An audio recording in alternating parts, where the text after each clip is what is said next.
Bonjour et bienvenue dans Everything Happens for a Reason, le podcast qui aborde l'angle business des métiers de la création. Car ce qui m'anime est exactement à l'intersection entre la mise en valeur de la créativité et le développement des activités.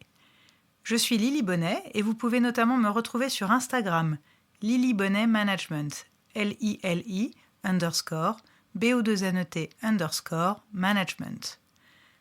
Le 15 de chaque mois, je vais accueillir dans ce podcast un artiste, un designer ou tout autre acteur qui contribue à la promotion et au soutien de ces métiers. Alors nous n'allons pas parler de processus créatif, c'est certes passionnant, mais déjà exploré dans bien d'autres médias et avec succès. Je préfère me concentrer sur le cœur de mon action, c'est-à-dire le management, le développement, la stratégie, la communication. En bref, comment la magie opère behind the scenes. Certains sont des clients, d'autres ne le sont pas encore. En tout cas, ils partagent la créativité au sens très large. Et surtout, j'aime qui ils sont et ce qu'ils font.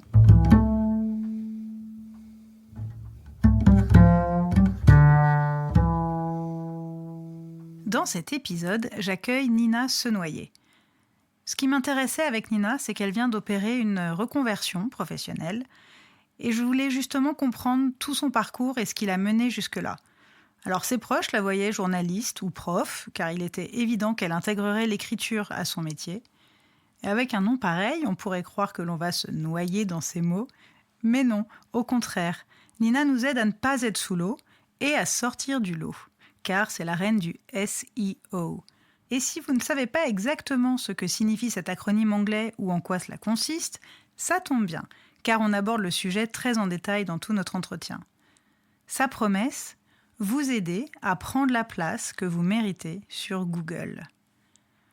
Alors, vous l'aurez compris, on a beaucoup parlé évidemment d'optimisation de sites internet, des moteurs de recherche, des réseaux sociaux, et plus précisément de l'importance de la qualité de contenu qu'on propose et la pertinence des mots que l'on utilise. On a aussi évoqué l'intelligence artificielle, la formation, et aussi ce besoin évidemment de l'entrepreneur d'être très agile et de sa nécessité de s'organiser et de déléguer. Et enfin, on a abordé un thème qui me tient particulièrement à cœur et qui est justement au centre de sa reconversion, l'ikigai.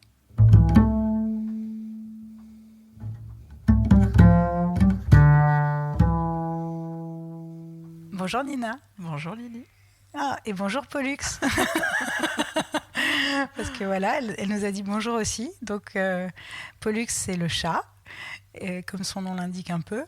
Et donc, Nina, nous sommes chez toi, Oui. à Vitry. Donc, c'est rigolo parce que je plante un peu le décor à chaque fois. Et là, c'est la première fois que j'ai pas à bouger beaucoup. Avant de commencer, c'est vrai que je vais peut-être raconter comment on s'est rencontrés parce que c'est quand même grâce à une marque, en fait, qu'on aime toutes les deux, c'est Gamin Gamine. C'est vrai. D'ailleurs, Julie, si tu nous écoutes, je suis toujours très, très, très motivée à t'interviewer, à t'accueillir dans ce podcast. Donc, Gamin Gamine, c'est une marque de vêtements pour enfants. C'est un principe de baluchon surprise chaque mois. Et en fait, c'est un peu une communauté, on se reconnaît, on se repère dans la rue, quoi. Et on était dans Vitry. Toi, tu étais avec ta fille Billy. Ouais. Moi, j'étais avec mon fils Lucas. Et j'ai reconnu le manteau. Et puis, on a commencé à parler. Et ça fait, je crois, peut-être 2 ans maintenant, un truc comme ça, qu'on s'est rencontrés. Et c'est pas parce que t'es maman et vitriote que je t'accueille aujourd'hui. Quoique. Mais c'est plutôt par rapport à ta nouvelle vie professionnelle. Donc, on va en parler en détail parce que ton métier, il est passionnant. Et on n'y connaît pas grand-chose. Et donc, j'ai hâte que tu nous en dises plus. Mais avant de commencer, je vais te poser la question signature de ce podcast que tu connais. Oui. Donc voilà, le titre, Everything Happens for a Reason. Qu'est-ce que ça évoque pour toi ? Alors, la première chose que ça m'évoque, et je te l'avais dit, c'est le dernier film de Spielberg, The Fabelmans, où il y a une scène avec... cette femme et ses enfants, Michelle Williams et ses enfants, où elle est dans la voiture, et bref, il y a toute une histoire. Et elle se retourne, à un moment donné, elle dit à ses enfants You see, everything happens for a reason. Et je me suis dit, mais oui, mais c'est vrai que cette phrase, elle veut... Et surtout qu'elle le dit, mais elle le dit en boucle. Elle le dit plein de fois. Elle le dit en boucle, et voilà, c'est exactement ça pour moi, c'est que c'est une phrase qui qui s'applique à toutes les situations de vie. Ma version à moi, c'est que la cause est toujours dans le futur. J'aime bien me dire ça, ou que toute chose malheur est bon, que dès qu'il t'arrive quelque chose, peut-être que tu comprends pas tout de suite, mais tu comprendras plus tard. Et jusqu'à maintenant, ça c'est toujours avéré, franchement vrai. Donc toi, t'as la version anglaise. Moi, j'ai la version plutôt française, mais elle se ressemble quand même pas mal, quoi. J'aime beaucoup la cause est dans le futur. Ouais, c'est une phrase c'est très joli. Que je trouve très belle. Que j'avais entendue dans un podcast et qui m'a marquée et que je me répète souvent quand il y a des trucs qui m'arrivent. Ça me parle surtout en ce moment. Ouais, c'est ça, exactement. Alors, justement, on va commencer par du jargon. On va l'aborder tout de suite. Tu es donc spécialisée en SEO. Ouais. C'est donc un acronyme, j'adore les acronymes, de langue anglaise qui donc stands for, qui est donc Search Engine Optimization, qui veut donc dire optimisation pour les moteurs de recherche. C'est ça. Donc en français, concrètement, ça veut dire quoi ? Ça veut dire qu'on crée du contenu, ou en tout cas on travaille sur un site internet, que ce soit au niveau de la technique, du contenu ou de la popularité du site, de façon à, d'une part, plaire aux lecteurs, attirer les lecteurs, des prospects, des futurs clients, mais aussi répondre aux codes des moteurs de recherche de façon à draguer un peu, à séduire Google et les autres moteurs de recherche, mais on est quand même franchement quasiment tous sur Google, pour lui envoyer les bons signaux, pour lui dire voilà mon site, voilà ce que j'écris, regarde, c'est intéressant, tu peux me faire confiance et donc tu peux me faire remonter dans les résultats de Google pour que mes futurs prospects tombent sur moi. Les fameuses occurrences quand on fait une recherche sur Google. C'est ce qu'on appelle le trafic organique, donc le trafic naturel. Donc c'est ça le SEO. C'est à la fois plaire aux moteurs de recherche et plaire à ceux qui nous cherchent et à ceux qui nous trouvent du coup. Alors évidemment, quand je prépare une interview, je Google toujours mon invité. Alors toi, j'avoue que ton travail est plutôt bien fait parce que alors là, on te trouve tout de suite, ninasenoyer.fr, voilà. Et donc, j'ai évidemment passé pas mal de temps sur ton site, pas trop non plus parce qu'il n'est pas indigeste, au contraire, voilà, il y a ce qu'il faut comme contenu, parce que je pense que ça, c'est une des clés aussi, on va en parler. Et je voulais juste te dire quelque chose parce que c'était assez joli. Il y a un titre à un moment dans ton texte, c'est la théorie de l'aimant. Ouais.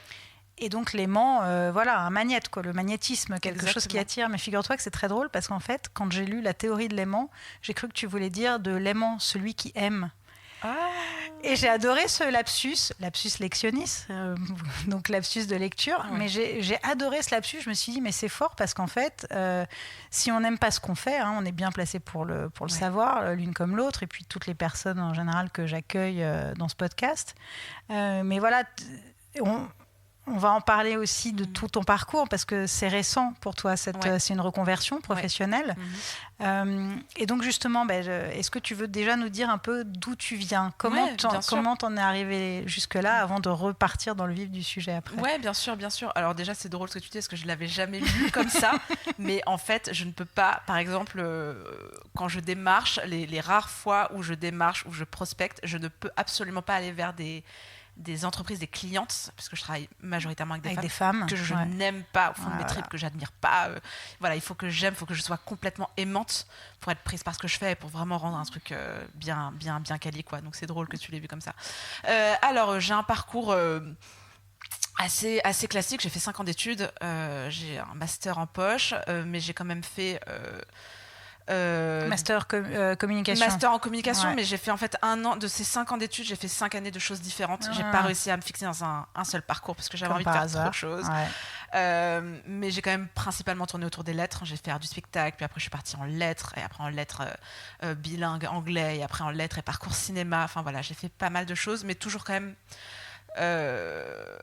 à graviter autour de la littérature. Ouais, de l'écrit quand même. De l'écrit, la littérature, l'écriture, c'est quelque chose qui a toujours fait partie de ma vie. J'avais une mère instite, écrivaine. Il y avait pléthore de livres chez moi. J'ai tout de suite eu des gros classiques dans les mains. J'ai lu des Janer j'ai très très jeune, de la Comtesse de Ségur très très jeune. Enfin voilà, j'ai toujours eu cette appétence pour la lecture et même la lecture difficile. Si tu regardes ma bibliothèque, tu verras que des gros classiques. Victor Hugo et Zola, moi c'est vraiment c'est tout ce que j'aime. j'ai été élevée là-dedans et j'aime cette littérature-là un peu complexe. C'est ça qui me stimule vraiment. Donc j'ai toujours eu envie que ça fasse partie d'une manière ou d'une autre de mon métier, sauf que tu passes ton bac L. Déjà, tu passes ton bac L, tu rencontres très vite que tu vas pas avoir beaucoup d'options dans la vie parce que c'est un peu ce qu'on te dit. Et puis, en fait, voilà quoi. Tu sais qu'il y a cette espèce de hiérarchie S, E, S et ensuite L. Pour ceux qui sont de ma génération qui ont eu ces bacs-là. Et puis après, tu te retournes à des études de lettres et puis tu te dis, quelles sont mes options ? Tout le monde me voit journaliste, moi ça m'appelle pas plus que ça, j'ai pas envie d'être prof non plus, j'ai pas envie d'être doctorante, j'ai pas envie de faire de la recherche, je vais jamais pouvoir intégrer la littérature ou en tout cas l'écriture dans mon métier. Pourtant je savais déjà que j'avais des capacités à écrire, je savais que j'adorais disserter, j'adorais faire des rédacs. C'était vraiment mon truc, mais ce qui était franchement pas le truc de tout le monde. Moi, ça me faisait triper, j'adorais construire des plans et tout, c'était vraiment mon truc. J'étais la personne qui relisait les cours de tout le monde pour corriger les fautes et tout. Mais j'ai très vite compris, ou en tout cas, je me suis limitée tout seul à me dire je pourrais pas travailler là-dedans, je vois pas en fait ce que je peux faire avec ça.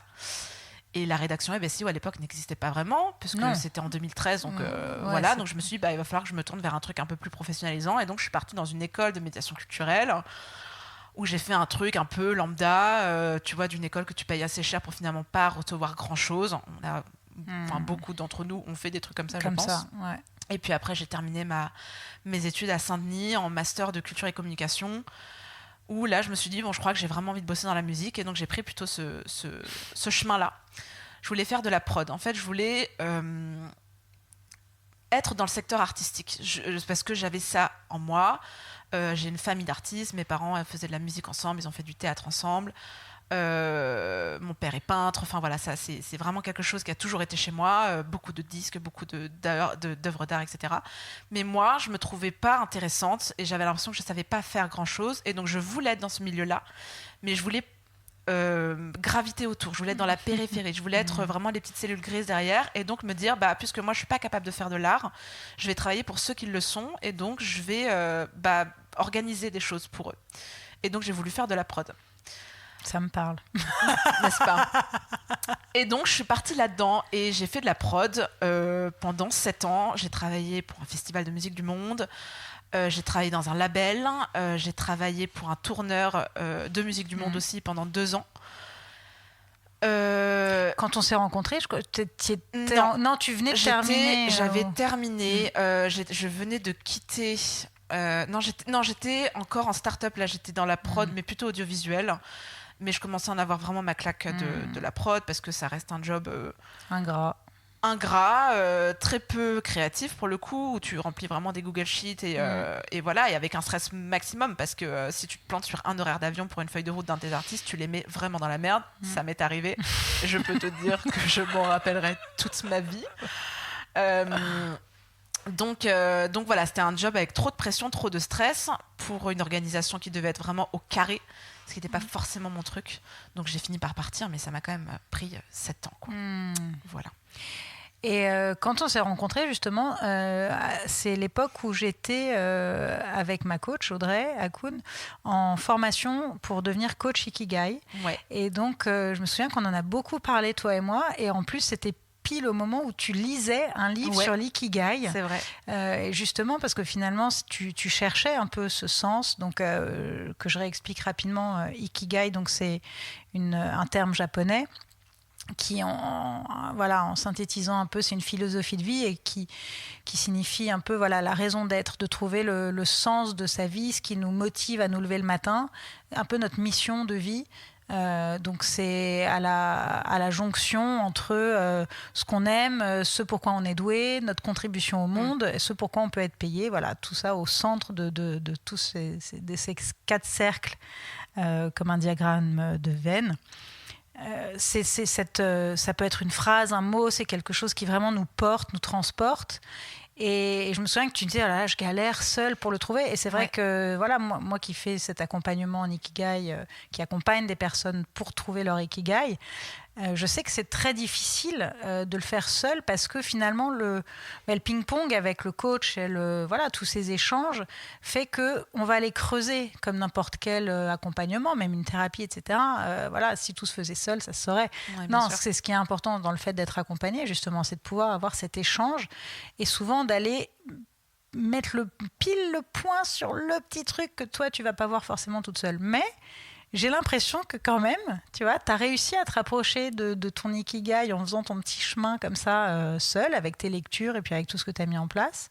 Et donc, comment est-ce que tu es arrivé à cette formation finalement, professionnelle, voilà.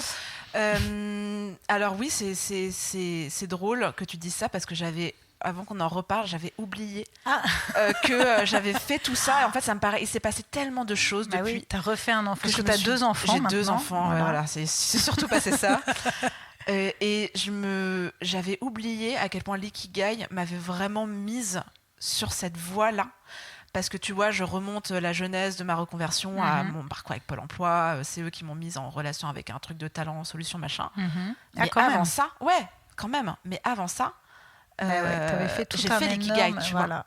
Et c'est ça qui m'a vraiment aidé à me dire, tu n'es pas du tout sur la bonne voie. Voilà ce pourquoi tu es faite. Et du coup, je suis arrivée après à ce truc ce chemin de reconversion avec quand même de la matière, quelques pierres à l'édifice, en me disant, ok, je sais en tout cas ce que je ne veux pas. Et je sais à peu près où je veux aller. Et ça, c'est vraiment grâce à l'ikigai que je l'ai fait. Et je l'ai fait à un moment donné de ma vie où en plus de ça, j'étais très vulnérable parce que, alors effectivement, j'avais quitté mon travail en start-up parce que je n'y trouvais plus aucun sens. J'étais très lassée de ce système et puis de l'écosystème de la start-up ne me convenait plus. Mais j'avais entre-temps tenté une aventure qui n'a pas du tout marché, qui a été une catastrophe pour moi dans le marketing de réseau. Et j'essayais vraiment pendant 1 an de faire rentrer un triangle dans un carré, tu vois, une espèce de truc. En fait, c'était vraiment une porte de sortie qui s'est pointée à un moment donné où il fallait que je m'en aille de la start-up. Oui, c'est-à-dire que tu cherchais, c'était de la survie il fallait que je m'en aille, il fallait que je trouve autre chose et se pointe ce projet-là. Et je me dis, ok, je sais pas, je sens, au fond de moi, je sens que c'est pas du tout fait pour moi, mais j'y vais quand même. Je me dis, écoute, sors un peu de ta zone de confort, vas-y quoi. Mais autour de moi, tout le monde me dit, Nina, c'est quand même bizarre ton truc, tu vois, ça te va pas du tout. Toi, t'es vachement, t'es faite pour travailler seule, on te reconnaît pas quoi. Mon mec, mes amis, tout le monde est un peu malaisé avec ça. Mais moi, quand je fais un truc, le problème, c'est que je le fais trop à fond. Je suis trop intense quand je fais des choses. Et donc, je mange le truc, je dors avec, je respire avec. Et donc, que ça aille ou pas, j'ai pas le recul tout de suite pour me dire attends, pose 3 secondes, réfléchis, regarde, est-ce que c'est fait pour toi et toi ou pas. Et donc, je fais ça pendant 1 an. Bref, au bout d'1 an, ça se termine très mal. Ça se termine vraiment en intervention de tous mes amis et mon mec, ils me disent on sait plus où t'es, arrête-toi, t'es trop loin, on te reconnaît pas, reviens quoi, vraiment reviens, reviens, tu nous manques et reviens, on ne te reconnaît plus. Et donc ça s'est terminé avec une grosse claque, toute une histoire, mais une grosse claque assez violente. Et donc, septembre à peu près 2022, tu vois, projet de 2e enfant en plus parce que je tombe enceinte 1 mois plus tard. Je sors de ce truc-là, très fragilisée, très vulnérable, parce que je me dis, je peux pas dire j'ai perdu 1 an, parce que ça m'a aussi apporté beaucoup, mais j'ai passé 1 an à être persuadée qu'un truc est fait pour moi alors qu'il l'est pas du tout, mais en fait je me connais pas, c'est une catastrophe quoi. Et là je vais recommencer, je vais me reconvertir, on va dire. Je vais relancer dans un truc, mais ça se trouve ça va être la même chose et je vais pas m'en rendre compte et ça se trouve je me connais pas et mes amis me connaissent mieux que moi et tu vois, donc j'étais dans une espèce de détresse. Ouais, de détresse, de fatigue en plus parce que je venais d'enchaîner 5 ans très très compliqués émotionnellement parlant, donc j'étais très très fatiguée et il fallait vraiment que je m'arrête et que je me pose et que je me dise ok, stop, qu'est-ce que tu veux faire? Déjà, tu vas commencer par te reposer parce que tu es enceinte, ou en tout cas, tu vas l'être très vite. Maintenant, c'est le moment vraiment de te poser les bonnes questions. Et si ça s'est terminé aussi violemment, c'est parce que c'était à la hauteur de ta fatigue et du point de non-retour que tu as atteint. Maintenant, il faut que tu t'arrêtes. Et de ton surinvestissement. Et de mon surinvestissement. Ouais. Et donc, pardon, je digresse, mais c'est vraiment pour revenir sur ce point-là. L'ikigai est arrivé à ce moment-là, je ne sais plus bien comment. Mais je me retrouve à acheter un livre d'ikigai et à le faire, évidemment, en 3 secondes, parce que tu as bien compris, quand je fais des choses, faut le faire très vite, efficacement, bam, bam, bam. Et là, tous les exercices que je fais, même si je les fais seule et que c'est pas compliqué, émergent de ça différents points, dont tu es une créative, ce qui était une surprise pour moi. Enfin, en tout cas, un peu un fantasme un peu inavoué, on va dire. Tu es faite pour travailler seule. Et tu es faite pour écrire. Tu es faite pour ces 3 choses-là. Wow. Et donc... révélation. Voilà, ça a été le starting point de la vraie reconversion, on va dire. Waouh, magnifique, voilà. C'est beau ça. Et alors comment est-ce que, parce que tu parlais tout à l'heure de Pôle emploi, donc qui t'a finalement quand même bien aiguillé, ça arrive. Et oui, faut le dire, non, rendons-leur leur lettre de noblesse. Exactement. Ouais. Parce que du coup, j'avais plus d'argent sur mon CPF à ce moment-là, donc je voulais absolument faire un bilan de compétences. En plus, en ce moment, il y en a plein qui sont super sexy, hyper envie de les faire, mais ça coûte cher, c'est un budget, et je n'avais pas d'argent. Donc, je prends ce qui est à ma portée, c'est-à-dire l'aide de Pôle emploi. Je pointe à Pôle emploi à ce moment-là depuis à peu près 6 mois, et ils me disent, nous, on a des choses à vous proposer, quoi. Donc au départ, hyper dédaigneuse, et d'ailleurs c'est vraiment con, je me dis non mais ce qu'ils vont me proposer c'est nul, ça va servir à rien, puis Pôle emploi blablabla, et en fait je le regrette amèrement parce que c'est grâce à eux que j'ai trouvé la formation que j'ai faite. Ils m'ont aidé, on a fait un petit parcours ensemble de 2-3 mois, un peu style bilan de compétences, pas loin quoi, un peu soft quoi, avec pas mal d'introspection, enfin toutes les étapes qui vont bien, et c'est notamment grâce à eux que j'ai pu rencontrer un rédacteur web copywriter à qui j'ai pu poser plein de questions, et en voyant sa vie je me suis dit c'est clairement ça que je veux faire quoi. Donc merci Pôle emploi quoi. Génial. Et tout ça gratuit du coup. Donc comme quoi les aides de l'État parfois. Donc ta formation a été entièrement prise en charge par Pôle emploi. Exactement. Alors j'ai dû faire un gros dossier parce que c'était pas gagné qu'ils la financent, parce que ça reste un métier rédaction web nouveau, c'est pas vraiment un secteur sous tension si tu veux, donc tu vois ça les intéresse pas non plus à fond, mais j'ai eu un super agent franchement qui m'a dit voilà, si vous voulez vous faire financer, vous allez écouter mes conseils, vous allez faire plutôt ci, plutôt ça. J'ai été super bien accompagnée, et du coup j'ai fait un dossier vraiment béton, je l'ai beaucoup travaillé, et elle a été financée à 100%. Wow. Et ça a été un cadeau exceptionnel quoi. Et ça a duré combien de temps cette formation ? Elle a duré 3 mois et demi. Elle a commencé il y a 1 an, en février 2023, le 15, et elle a terminé le 31 mai. Et donc, alors juste je reviens sur le terme de copywriter, donc le fait d'écrire des copies littéralement. Ça vient de la pub à la base, c'est vraiment un métier de la pub, même si on connaît des séries comme Mad Men, c'était vraiment ceux qui écrivaient les slogans, et donc aujourd'hui, je trouve aussi que finalement on redonne, tu vois, tu parlais de lettres de noblesse tout à l'heure, mais je trouve qu'on redonne beaucoup de lumière, à juste titre, à ce métier, parce qu'on en a besoin. En fait, on se rend compte, donc moi qui suis, j'ai un site internet, on va parler évidemment aussi de le fait que, est-ce que tout le monde a un site aujourd'hui ? J'ai l'impression, pas mal. De plus en plus. De plus en plus. Je suis sur les réseaux sociaux, Instagram, LinkedIn, Facebook plus du tout, mais moi c'est mes 2 réseaux de prédilection qui sont plutôt dans nos métiers un peu autour de la création, c'est plutôt ce qui se passe. Et c'est vrai que moi j'adore écrire, donc ça va pour moi, c'est-à-dire que j'aime écrire mes posts, c'est moi qui ai écrit tout mon site moi-même en français et en anglais, c'est quelque chose que j'aime faire, mais je sais que c'est rare et que souvent l'écrit peut être très bloquant pour les gens, et d'ailleurs parfois on peut dire déjà parle-le, dis-le, même dicte-le, tu sais, presque ça permet de prendre ce recul plutôt que de cette angoisse de la fameuse page blanche, mais je trouve que c'est intéressant de venir dans ces métiers-là par rapport à souvent quand on dit il y a des choses que je ne maîtrise pas, que je ne sais pas faire ou que je n'ai pas le temps de faire. C'est les fameuses zones de génie, etc. Et donc, on peut avoir besoin, et c'est OK de faire appel à tes services, par exemple. Alors moi, je t'ai demandé un audit, parce que c'est comme ça que tu commences. Donc, j'ai pas encore le résultat, je vous le dis pas, parce que j'ai pas encore. Mais c'est vrai que ça m'intéressait de savoir comment mon site est référencé, comme on dit, sur les moteurs de recherche. Et puis aussi, s'il y a des choses qu'on peut justement améliorer. Donc, tu commences évidemment toujours par un audit. Ouais. Et ensuite, j'ai l'impression que c'est... Parce qu'on a l'impression que les réseaux, tout est rapide, Internet, c'est rapide, et on veut que tout soit très rapide. Ouais. Mais je pense qu'il faut redonner un peu le temps long nécessaire à ce métier. C'est vrai, complètement, parce que déjà le SEO n'est pas magique. Moi, c'est ce que je dis à mes clientes à chaque fois. Je sais qu'on a hyper envie que les résultats soient immédiats et puis on est habitué à ça, mais le SEO, surtout pour les sites qui sont neufs, parce que j'ai pas mal de demandes de bébé sites ou de je vais sortir mon site, j'ai besoin de création de contenu. Ça prend des mois et des mois et des mois, parfois voire un an. Là, tu vois, je viens juste de signer un contrat avec une start-up. Je leur ai dit, vous aurez des résultats, attendez bien facilement 6 mois, parce que leur site est sorti en décembre. Ouais. Et on a signé sur un an, parce qu'au moins on est sûr que l'accompagnement est pérenne et va être solide. Mais c'est compliqué, parce que du coup, c'est vrai que le SEO, il y a un vrai rapport de confiance avec l'autre. C'est-à-dire que tu vois, là, je vais faire ton audit. Au résultat, justement. Voilà. Nous, en SEO, on dit souvent qu'on a une obligation de moyens, mais pas de résultats, parce qu'on va faire le maximum pour que le site soit référencé. Mais Google a beaucoup de secrets et d'armes secrètes. Bien sûr, il y a plus de 200 critères pour référencer un site. Wow. Donc c'est énorme.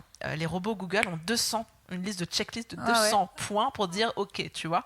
Nous, on travaille sur les principaux, mais c'est énorme, tu vois. Donc c'est un travail de longue haleine qui va se faire. Il faut envoyer régulièrement les bons messages sur plusieurs mois pour que Google enfin se dise ce site-là, il me plaît bien, je vais le faire remonter. J'ai compris. Donc voilà, sauf si tu prends Google Ads, des pubs, et à ce moment-là, tu es en haut. Mais quand tu arrêtes de payer, tu retombes dans les abysses. Mais c'est ça. Et alors, tiens, pardon, je t'interromps, mais justement, Google AdWords, moi, je m'en souviens quand j'ai commencé à travailler avec des sites Internet dans mes jobs précédents, où ça devenait, faire un site, c'était indispensable et c'était un énorme budget pour une marque.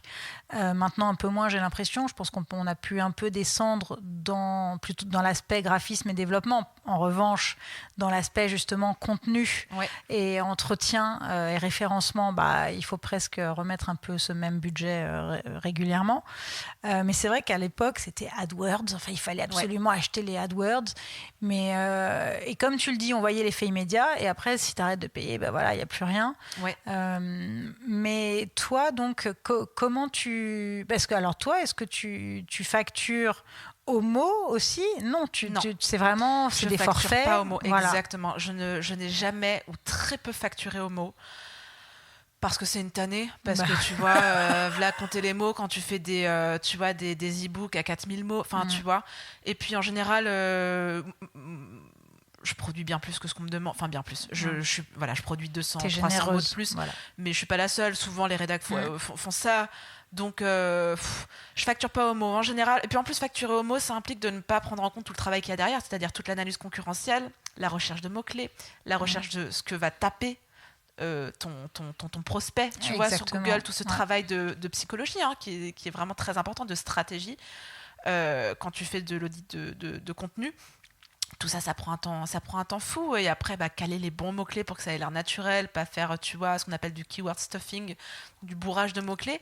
C'est un travail... C'est littéralement la traduction. C'est ça, mais c'est vraiment... c'est un vrai truc. Et ça, c'est ce qu'on appelle des black hats en SEO, c'est-à-dire un peu le marché noir du SEO, tu vois, des mauvaises pratiques que Google, en plus, n'aime pas du tout.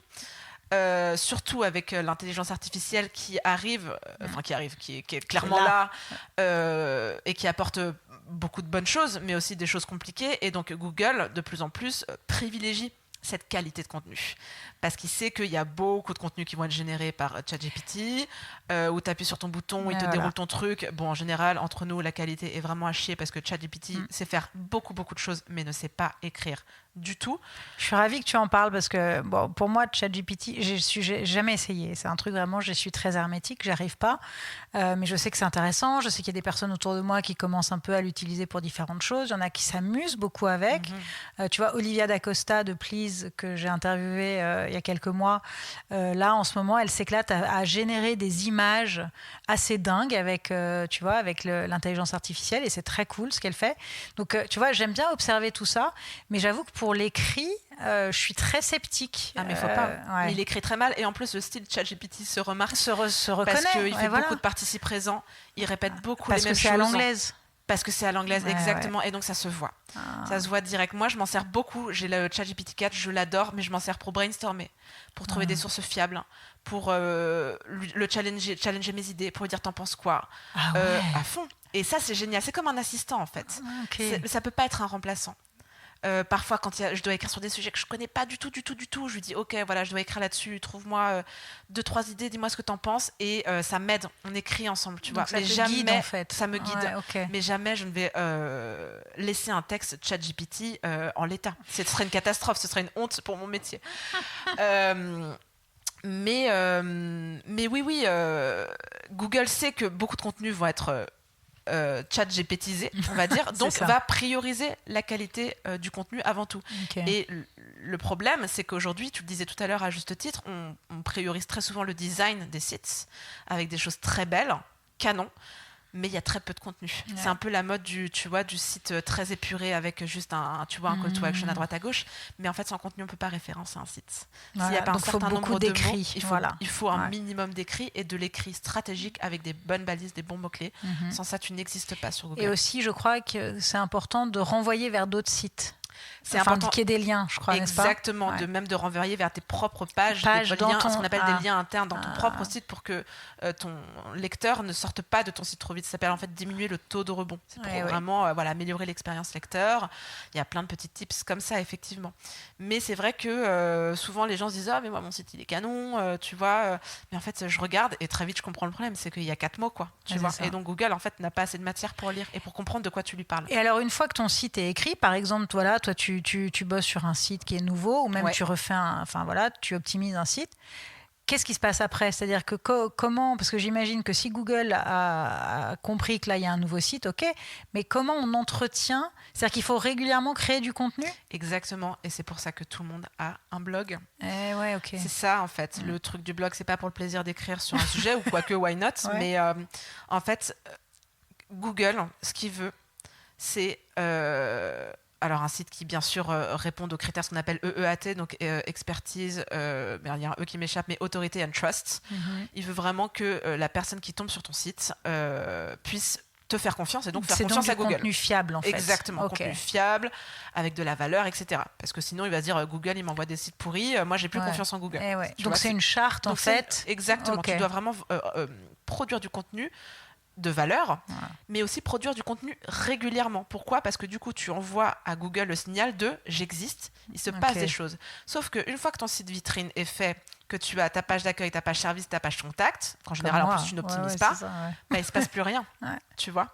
Donc, en fait, ton site, il n'y a pas d'activité dessus. Donc, tu n'intéresses pas les moteurs de recherche.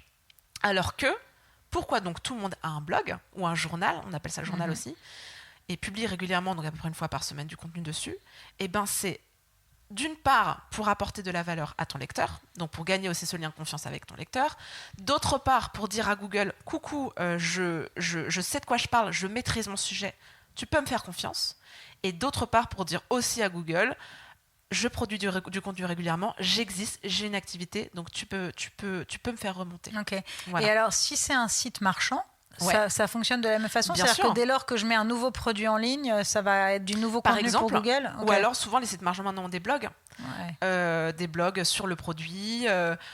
Tu vois, je sais pas moi, un blog de compléments pour femmes enceintes avec qui je travaille actuellement. Et ben c'est un e-shop, mais elles ont aussi un blog où elles vont parler du postpartum. Est-ce que je peux boire du café enceinte ou pas ? Quand est-ce que je fais mon test de grossesse ? Tous les sujets en fait qui vont être liés à leur marché cible.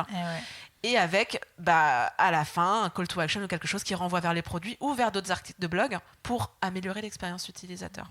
Mais tu peux aussi, quand tu as un site marchand, optimiser tes fiches produits. Il y a des façons de le faire et c'est très peu fait. Ou alors optimiser vraiment la page de catégorie avec une FAQ par exemple, tu vois, ce genre de choses. En fait, il faut qu'il y ait ce champ sémantique qui permette encore une fois au moteur de recherche de dire d'accord, ok, je pense que je comprends de quoi elle me parle.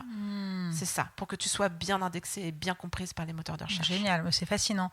Et alors, il y a donc c'est le fameux SEO. Est-ce qu'il y a l'équivalent pour les réseaux sociaux ? Il y a du SEO pour les réseaux sociaux. Ouais, bien sûr, il y a même du SEO pour YouTube. il y a du SEO pour Instagram, il y a du SEO pour LinkedIn. D'ailleurs, LinkedIn, de plus en plus table sur le SEO parce que tu remarqueras, et d'ailleurs tu as dû peut-être le voir ou pas quand tu as tapé mon nom sur Google, mais de plus en plus maintenant quand tu tapes des choses, tu vas avoir des articles LinkedIn qui remontent. Et puis toi, en plus, tu as beaucoup de followers sur LinkedIn. Ouais, tu as une activité vraiment importante et très très régulière. C'est ton réseau en fait. C'est mon réseau. Et je trouve que c'est assez passionnant parce que on se suit évidemment sur LinkedIn. Et c'est vraiment là que je vois un peu cette systémie de ton métier. C'est-à-dire, je vois que tu publies évidemment très régulièrement. Il y a l'utilisation des fameux carousels, c'est-à-dire des images pour appuyer le texte. Tu utilises souvent le gras, l'italique. Enfin, il y a des techniques comme ça. J'ai remarqué que ça faisait souvent remonter. Évidemment, la pertinence des sujets que tu abordes. Ça, il faut que ce soit évidemment en lien avec ton travail, mais aussi avec ta cible, finalement. Et c'est comme ça qu'il y a beaucoup de réactions. Et puis, d'ailleurs, plus on a de visibilité, plus aussi on est visible de ceux qu'on appelle les haters, c'est-à-dire ceux qui sont pas hyper sympas. et c'est intéressant de voir, on en a parlé déjà toutes les deux en off, puisque on avait abordé ce sujet, notamment sur un post que tu avais écrit sur la maternité un peu. Je ne vais pas rentrer dans le sujet, là maintenant, c'est pas le but, mais tu as eu beaucoup de commentaires un peu désobligeants. Comment on gère ça aussi, parce que est-ce que vous êtes formé pour ça aussi? Tiens, ça m'intéresse de savoir, est-ce qu'on vous parle de ça dès la formation professionnelle? Alors, pas du tout. Absolument pas. Dans ma formation, il n'y avait rien en lien ou directement avec les réseaux sociaux. LinkedIn, c'est une plateforme que j'ai découverte après ma formation. J'y publie depuis peu de temps finalement, parce que je m'y suis vraiment mise en novembre, vois, et nous sommes en février. Donc, et tu as gagné, là tu es à 1200 followers je crois sur LinkedIn. Ouais, c'est ça, à peu près ouais. Donc comme quoi ça marche. Ça marche, et je dirais que 90% de mes clientes viennent de LinkedIn parce qu'elles aiment bien ce que je publie, elles aiment bien mon ton et elles ont envie de retrouver ça sur leur site. Ouais. Donc c'est un vrai canal d'acquisition pour moi, c'est aussi pour ça que j'en prends vraiment soin, que je l'ai optimisé pour le SEO, parce qu'il y a un vrai système similaire de mots-clés sur LinkedIn, ça fonctionne de la même manière. Et pour répondre à ta question, non, j'ai pas du tout été formée, et c'est un vrai sujet. Pour moi, parce que j'aime bien, tu l'auras vu, écrire et publier sur des sujets un peu clivants. La maternité est un sujet clivant. Le féminisme, surtout, est un sujet clivant. Et moi, c'est des thèmes que j'adore aborder parce qu'il se passe plein de choses dans la vie de tous les jours autour de ces sujets-là. Et que ça me passionne. Et donc forcément, je me prends des haters. Et d'ailleurs, c'est bien plus souvent des haters que des haters. Ouais, c'est vrai. Et ça, c'est plus difficile à gérer parce que des mecs qui viennent commenter mon post pour me dire que ce que je raconte, c'est nimp, ça me touche vraiment pas du tout.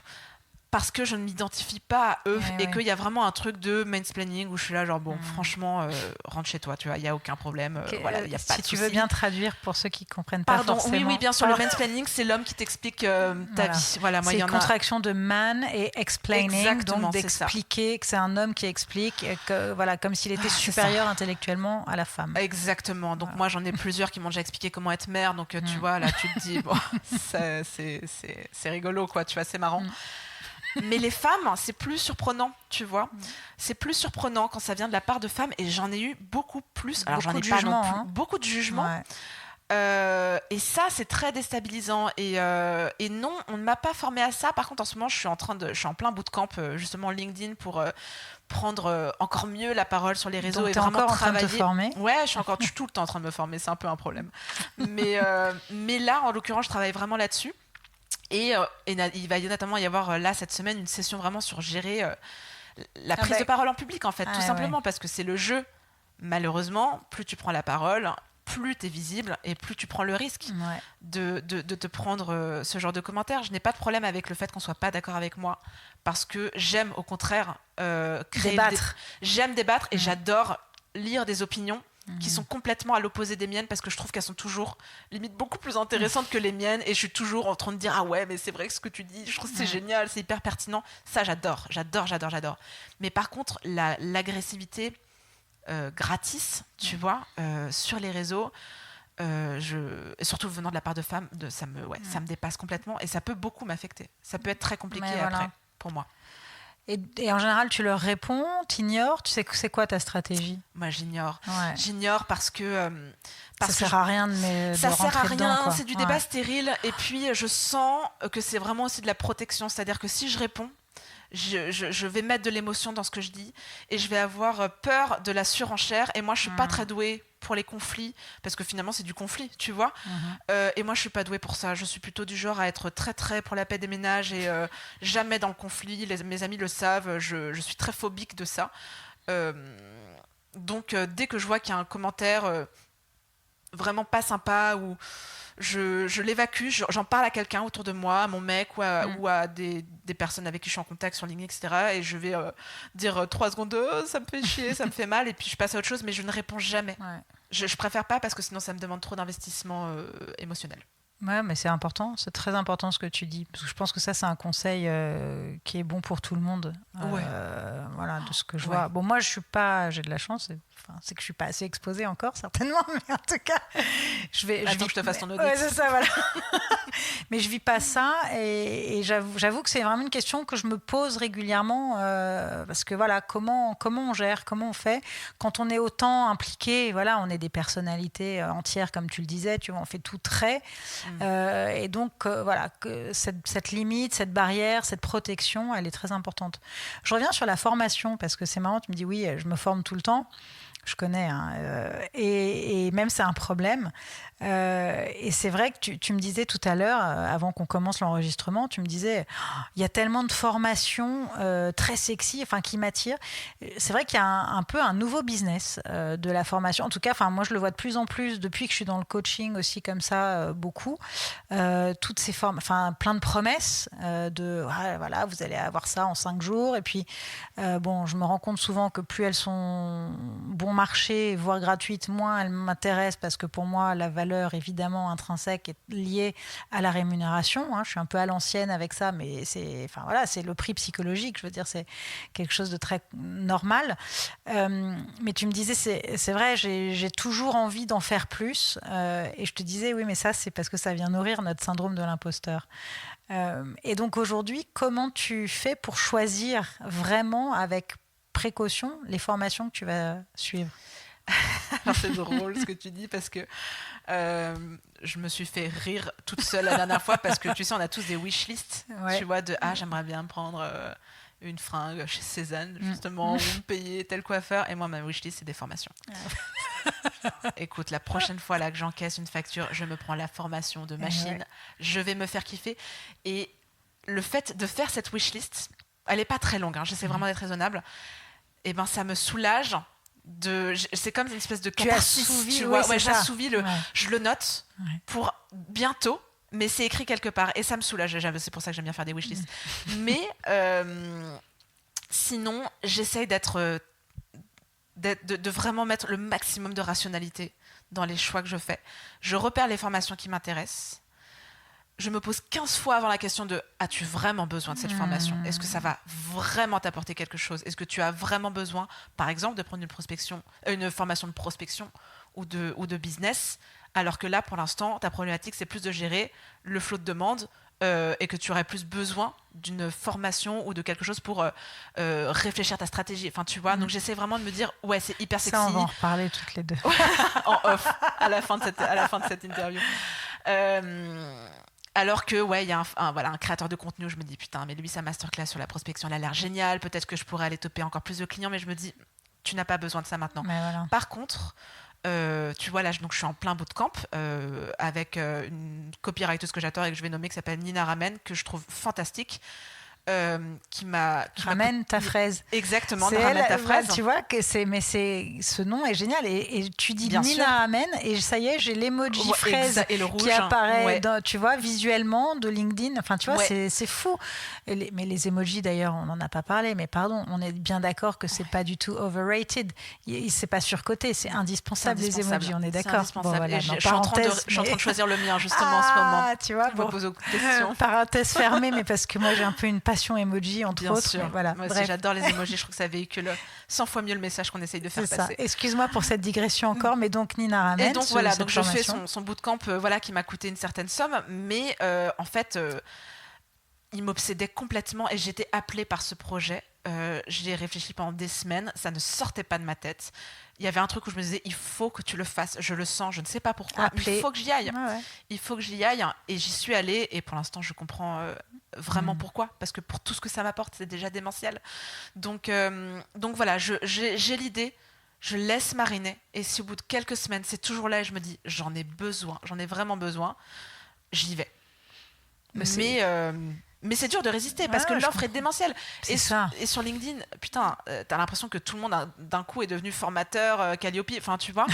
Et c'est vachement. Mais même moi, je me dis, mais je me sentirais incapable de sortir ma formation parce que je me sens pas encore légitime pour le faire. Comment ça se fait que 98% de mon feed le soit, tu vois. C'est une vraie question que je me pose. Hein. Ouais. Je dis pas que tout est naze, pas du tout. Je pense qu'il y a beaucoup de formations qui sont un peu sous le tapis.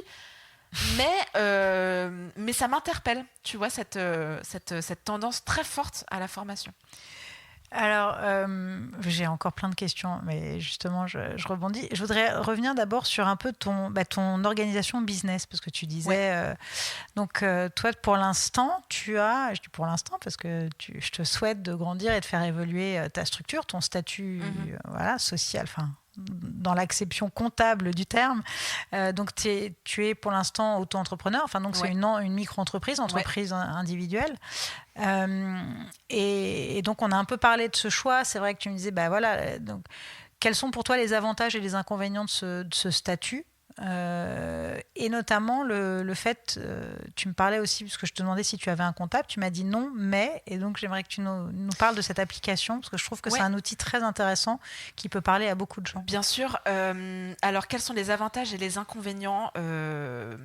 En fait, c'est encore assez récent parce que j'ai été en couveuse entreprise quelques semaines, vraiment pas longtemps, parce que j'ai lancé mon activité en septembre. Ouais, c'est tout récent. C'est très récent. Ouais. Mais ça va très vite. Donc c'est à la fois génial, mais en même temps, j'ai pas vraiment le temps d'acquérir les bases dont j'ai besoin pour faire les meilleurs choix. Tu vois. J'ai été ce qu'on appelle en couveuse entreprise, donc contrat cap de septembre à décembre. Parce que j'avais envie de cet accompagnement de la couveuse, donc en gros c'est un petit peu de la... C'est du mentorat peu Non, c'est plus du portage salarial qu'autre chose. Ah ok, d'accord. Voilà. Tu vois, je pensais que ce serait du mentorat. Et donc j'ai été un peu déçue. Donc je suis partie assez vite. Tu vois, j'avais la même idée que toi. Ouais, voilà. Et en fait, pas trop. Alors je pense que c'est moi qui n'avais pas les bonnes attentes. Je dis pas du tout. Et je pense que c'est un organisme très compétent. Mais je n'avais pas les bonnes attentes. Et en fait, ça a failli me faire quand même passer à côté d'un contrat en décembre avec une agence de strat digital parce que leurs conditions contractuelle était trop compliquée du coup l'agence m'a un petit peu dit je t'avoue c'est une très très grosse agence de SEO, ils m'ont dit ils m'ont plutôt rien dit, justement j'ai senti qu'ils me ghostaient un peu, donc j'ai fait je m'en vais, je suis prête pour aller, j'ai envie d'y aller seule. Je vais y aller seule, tant pis, je vais un peu essuyer les plates, mais j'y vais quoi.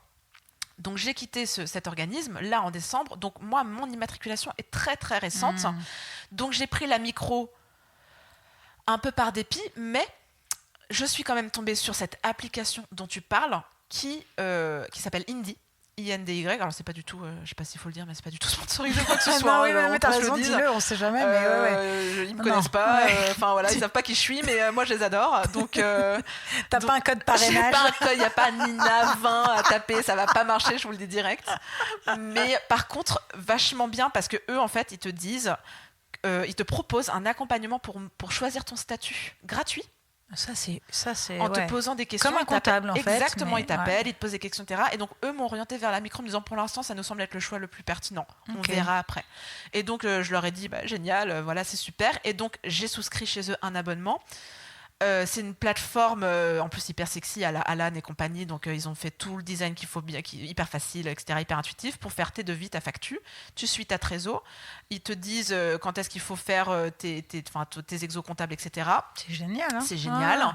Tu suis tes courbes de chiffres et ils ont aussi ouvert là, ce mois-ci, donc hyper récent, un compte pro en ligne. Donc tu peux tout faire chez eux, quoi. T'es pas obligé d'avoir ton code pro à ta banque. Mais donc c'est comme une banque. Non, c'est pas une banque. Enfin, est-ce que c'est une banque? Non, je sais pas, mais en tout cas, tu peux faire ton compte pro chez eux, quoi. Okay. Moi, j'ai mon RIB. Enfin, oui, du coup, c'est un système bancaire, donc quoi. Okay. J'ai mon RIB qui apparaît sur mes factures, c'est mon RIB pro, et du coup, j'ai vraiment. C'est pour ça qu'on fait un compte pro, c'est pour avoir sa trésor et ton compte perso de vie. Et voilà, je suis tout sur mon application et voilà, donc c'est hyper pratique, c'est hyper central. Ça coûte combien? 15 balles par mois. Franchement, un compte pro chez une autre marque, ça coûte déjà 12 €. Enfin, tu vois, plus après, tu prends un abonnement de facturation, t'en as pour 12 € aussi. C'est ça. L'un dans l'autre. Ok, voilà. Non, c'est vachement bien. Ouais, c'est cool. Et j'aime bien aussi que tu dises, enfin, c'est ce qu'ils t'ont conseillé, mais et puis même, c'est. Pour l'instant, c'est très bien. Je pense qu'il y a une des choses vraiment importantes que j'ai apprises dans l'entrepreneuriat, c'est one step at a time, un pas après l'autre. C'est vraiment une étape après l'autre. Et de se dire rien n'est immuable, rien n'est inéluctable. On peut toujours, c'est cette fameuse agilité de l'entrepreneur, vraiment d'avoir cette souplesse de surfer un peu sur tout ce qui se passe et de se dire ok, pour l'instant voilà mes besoins. Et je pense que ça c'est tellement crucial de définir ses besoins à l'instant T. Et ensuite, ça évolue, et c'est normal. Et nos besoins évoluent, que ce soit des besoins financiers, des besoins d'accompagnement. Et alors, tiens, c'est marrant parce que justement, à propos d'accompagnement et de l'entrepreneuriat, dans un post assez récent sur ton LinkedIn, tu parlais justement de ce truc, je ne m'attendais pas. Quand je me suis lancée dans l'entrepreneuriat, je ne m'attendais pas à devoir être autant couteau suisse et en effet à devoir tout faire. Ouais. Et ça, c'est une des surprises ou pas. Enfin, je sais que pour moi, c'était une des choses auxquelles je m'attendais et que je kiffe, donc ça allait. Mais c'est vrai qu'il y a un moment où il y a le grand mot qui arrive, c'est déléguer. Ouais. Qu'est-ce que je délègue et à qui ?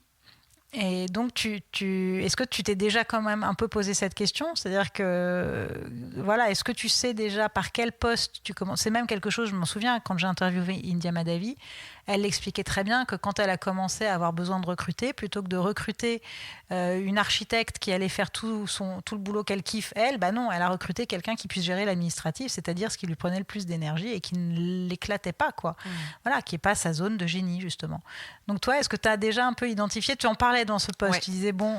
Ouais, effectivement, c'est vrai que je me suis retrouvée à être un énorme couteau suisse, mais j'aime ça, malgré tout. Bien sûr que voilà, ça me plaît, on est tous un peu... De toute façon, je pense que pour être entrepreneur, il faut être un peu maso. Clairement, enfin, j'ai jamais aussi mal dormi que depuis que j'ai ma boîte, parce qu'en fait, tu tout le temps en veille, tu ne t'arrêtes jamais. Ouais. Mais je sens aussi que je vais avoir très vite des limites. Et pour le coup, je pense que ma principale... la première chose que j'ai envie de déléguer, que je vais avoir envie de déléguer très vite, ça va être que quelqu'un s'organise pour moi. C'est-à-dire que quelqu'un m'explique comment faire en sorte que mes journées soient le plus optimisées possible. C'est marrant de reprendre ce mot alors que c'est clairement ce que je fais pour les réseaux, mais il faut que quelqu'un optimise ma journée en fait. Voilà, que quelqu'un optimise ton temps. Parce qu'en fait, en plus, je pars sur des tableaux auxquels je m'attendais pas forcément, mais j'ai pas mal de demandes pour faire du ghostwriting sur LinkedIn. Donc ça, c'est une offre que je suis en train de travailler, du copywriting aussi, du conseil en strat digital. Je ne fais pas que de la rédac en fait, et heureusement, parce que sinon je deviendrais folle, parce que écrire des textes de 2000 mots, c'est tellement énergivore, je ne peux pas faire que ça. Mais du coup, là, la première chose que je vais avoir besoin de déléguer, c'est que quelqu'un réfléchisse pour moi à comment propulser ce business de façon à être la plus rentable possible rapidement. Moi, après, je garde... j'aime tout ce que je fais. J'adore faire des audits, j'adore faire des plannings éditos. J'aime vraiment toute la charge de travail. Tout ce qui est graphisme, etc., j'ai la chance d'avoir un conjoint qui s'occupe de faire mes carousels, qui fait mon site internet. Donc, pour ça, c'est très, très, très cool. Ouais. Dès que j'ai une galère de site ça marche pas, j'envoie un petit WhatsApp et puis en général, c'est réglé assez rapidement. Donc, pour ça, je délègue, entre guillemets, un peu. Mais pour l'instant, je ferai pas plus à ce niveau-là. Sinon, je garde tout. Mais par contre, si les chiffres commencent à être un peu compliqués, évidemment que le comptable va rentrer dans le game. Ouais. pour l'instant, ça va, c'est clairement gérable. Mais organisation, business et comptabilité, ça va être vraiment les 3 points qui vont vite sortir de mon emploi du temps pour que je puisse me focuser en fait sur ce que je sais faire, sur mes zones de génie, c'est-à-dire ce que je propose à mes clientes, quoi. Donc vraiment, on en reparlera. Je voudrais rebondir sur un terme, tu as parlé de ghostwriting, donc littéralement écrire en fantôme, c'est-à-dire le terme très très laid qu'on employait de nègre, mais qui est maintenant écrivain, je crois qu'il y a quand même un autre terme, plutôt, je ne sais pas, en tout cas c'est d'écrire pour le nom des gens, donc pas en ton nom propre, mais en marque blanche, entre guillemets. Et justement, je me demandais, parce qu'il y a quand même des choses que tu signes de ta main, tu contribues même à des journaux, des magazines, notamment le magazine, le mensuel de la ville de Vitry, que je lis tous les mois aussi, comme beaucoup de vitriaux. Et donc, je me demandais ce travail de l'ombre, parce que moi, je le connais très bien aussi, qu'est-ce qui t'apporte, en quoi il te nourrit différemment, comment tu le vis par rapport à ce que tu signes en ton nom propre et ta visibilité vraiment personnelle? Il m'apporte un exercice intellectuel que j'adore, c'est-à-dire me mettre à la place de l'autre. Effectivement, quand je publie pour la ville, ou quand je publie pour mon blog, ou quand je publie pour des blogs où je signe de mon nom, je sais que je peux y aller avec ma patte. Je sais que j'ai ma façon d'écrire, ou même sur mon propre compte LinkedIn, mes posts, ont ce ton qui m'est propre. Mais quand on me demande d'écrire, parce que je fais du ghostwriting pour LinkedIn, mais aussi en fait quand j'écris des articles de blog pour des marques, où je ne signe pas de mon nom, je suis obligée d'être un caméléon et de me superposer complètement au ton éditorial de la marque pour laquelle je travaille, ou la collaboration qu'on fait. Et l'autre jour, j'étais en call avec un collaborateur, quelqu'un avec qui je travaille pour sa start-up, je leur fais leur SEO. Et il me dit, mais comment vous faites, vous, que ce soit du copywriting ou du ghostwriting, même si c'est 2 métiers différents, il y a quand même ce truc similaire, c'est comment tu fais pour écrire sur des sujets que tu ne connais pas du tout en faisant comme si tu le connais super bien, tu vois ce que je veux dire ? Et je lui ai expliqué qu'en fait, on est obligé, à un moment donné, d'écouter ses clients très, très, très fort, très attentivement et longtemps pour comprendre de quoi ils veulent parler, qu'est-ce qui leur fait mal, et comment il l'exprime. Tu vois, si demain je me mets à écrire des posts pour toi, ce qui va se passer, c'est qu'on va s'appeler pendant 1 heure, je vais te demander de quoi tu as envie de parler, et je vais écouter tes réponses, mais je vais aussi écouter comment tu les communiques, est-ce que tu as des types de langage, comment tu t'exprimes, c'est quoi ton mot préféré, tu vois, pour vraiment me dire, ok, en fait Lily, voilà comment elle parle, ça serait intéressant de retrouver ça dans ses posts LinkedIn, tu vois. Donc cet exercice-là, je le trouve génial, parce que du coup, tu sors de toi, tu te retrouves à écrire comme quelqu'un d'autre pour quelqu'un d'autre, et tu te dis, le but du jeu, c'est que ça ne se voit pas du tout. C'est ça. Parce que les gens, soit te payent toi parce qu'ils aiment ton ton, soit ils te payent toi pour que tu fasses cet exercice de télépathie, et qu'ils soient bluffés, se dire, mais comment t'as repéré que je disais tout le temps ça, c'est incroyable, tu vois. Et ça, je trouve ça hyper grisant. Donc c'est pour ça que j'adore faire ça. Génial, j'adore. Top. Bon, il va falloir qu'on termine quand même à un moment. On n'a pas envie, mais on est bien là avec Pollux qui est calée entre nous deux sur le canapé. Elle est bien là, j'adore. Nous aussi, on est très bien. Tu le sais aussi, cette interview, elle se termine toujours un peu par un mot. Ouais. Alors, je sais que ça doit être difficile pour toi d'en choisir un seul. Et tu n'as pas le droit de dire SEO, bien sûr. En plus, ces 3 mots, c'est un acronyme, ça ne marche pas. Et merde. Donc voilà, le mot sur lequel tu as envie de terminer cet entretien aujourd'hui. L'empouvoirment. Ah ouais. Ouais, c'est ça qui me porte, c'est ça que je vais chercher dans mon métier. C'est donner cet empouvoirment aux femmes à travers leurs projets, qu'elles aient cet empouvoirment à travers leur site, à travers leurs textes, que leurs projets soient propulsés à travers leur post LinkedIn, enfin voilà, qu'on les voit, leur donner cet empouvoirment à travers le digital, c'est ça qui me plaît. Donc je vais terminer sur ce mot-là, c'est bien. Super, merci beaucoup Nina. Merci Lily.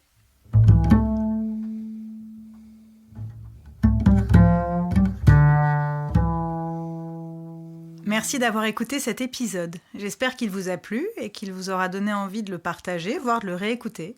Spread the love, manifestez votre kiff, mettez des étoiles sur votre plateforme d'écoute préférée et surtout, n'hésitez pas à écrire des commentaires. Vous pouvez aussi me contacter sur Instagram, Lily_Bonnet_Management. On se retrouve le 15 du mois prochain avec un ou une nouvelle invitée, ou peut-être même avant avec un épisode surprise, un bonus ou un épisode solo. Et d'ici là, n'oubliez pas que everything happens for a reason.